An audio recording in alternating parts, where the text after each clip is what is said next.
We're back on the Young Turks. President Obama said that he would not look backward, he would look forward. Hence, he would not investigate the CIA agents who might have tortured people through waterboarding. Well, John Kiriakou is a 14-year CIA veteran, and he actually exposed the waterboarding program. In fact, he was one of the guys who captured Abu Zubaydah. But he's going to prison for 30 months. Why? Well, they say it's because he revealed the name of one of the agents. He says that he had no idea that that agent was still undercover. 30 months is pretty significant jail time.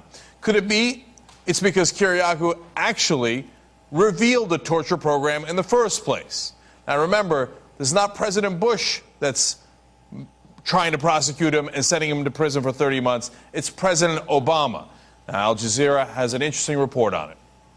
The former CIA man pled guilty to sending the name of another covert CIA officer to a reporter. That's against the law. He thought the man had retired and could be interviewed. He hadn't. A plea deal means he'll serve 2.5 years. Did I commit that crime? Yes, I did. I didn't have any intent to commit a crime. I didn't have any intent to harm this individual.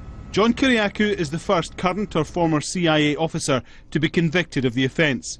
He was also the first current or former CIA officer to confirm prisoners were being waterboarded, tortured after the 9/11 attacks. He believes his conviction is politically motivated.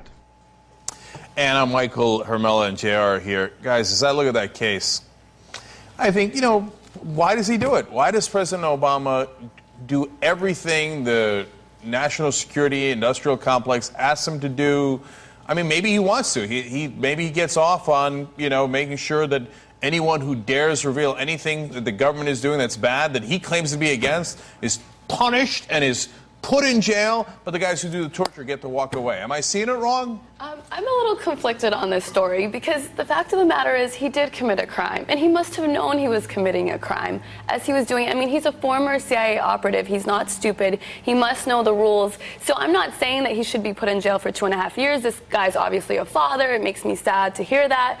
But at some point, I mean, he did actually commit a crime. No, not buying it at all. And I'm not saying he's the only one who committed crimes, but he did commit. Well, his defense is that he didn't. His defense is that he did not know that he thought that it was over with, that he was allowed to, that agent had retired, and it's a bigger picture issue because whatever crime he did, he didn't deserve 30 months. If nobody else is getting any crime here, the only person who, or any time here, the only person who's going to jail because of torture, a policy of torture in America, is this guy? How do we That's know such that? willy-nilly, haphazard I justice. haven't seen anything that confirms that. I've looked for it, but I just think that we might be making a connection that's no way, not buying it, not buying it, not buying it, not buying it. And I'll tell you why. I'll tell you why, okay? It's selective prosecution. Exactly. You can go after anybody for anything. You track them and you go, oh, that guy jaywalked. He did a crime. He did a crime. Right. So that's not why they're going after him. And I can prove it to you. And look, Bob Woodward has top secret information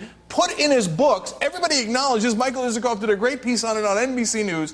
Top secret, more classified than anything Kiriakou revealed, anything more secret than Bradley Manning revealed. Bob Woodward's not in jail. None of his sources are in jail. None of the prosecutors are going after Bob Woodward because the government wants to brag about that stuff. They're frauds. They're frauds, okay? But don't you think the argument should be that those guys should also be in jail and not so much this guy should go off scot-free? Oh, my God, if they had jailed the torturers and they had jailed all the leakers and then they get to Kiriakou and they say, hey, look, you know, you might have mistakenly done it, but look at how tough we've been on everybody else. You got to go to jail. We'd be having a different conversation. But this is the only guy going to jail? Come on. And the loud message the government is sending to you is, don't mess with us. We'll torture you if you like, okay? But if you actually dare reveal to the American public critical information they need to know, we're going to put you in jail. The prosecutor in this case actually wasn't happy with the sentence. They wanted him to serve more jail time. So that's a really interesting aspect so of did the story. Judge wanted more jail time. It was a plea deal for 2.5 years. It was a plea deal. And also, you know, going back to what Michael said about the bigger picture, I mean, when it comes to civil liberties and all of the violations that we've had,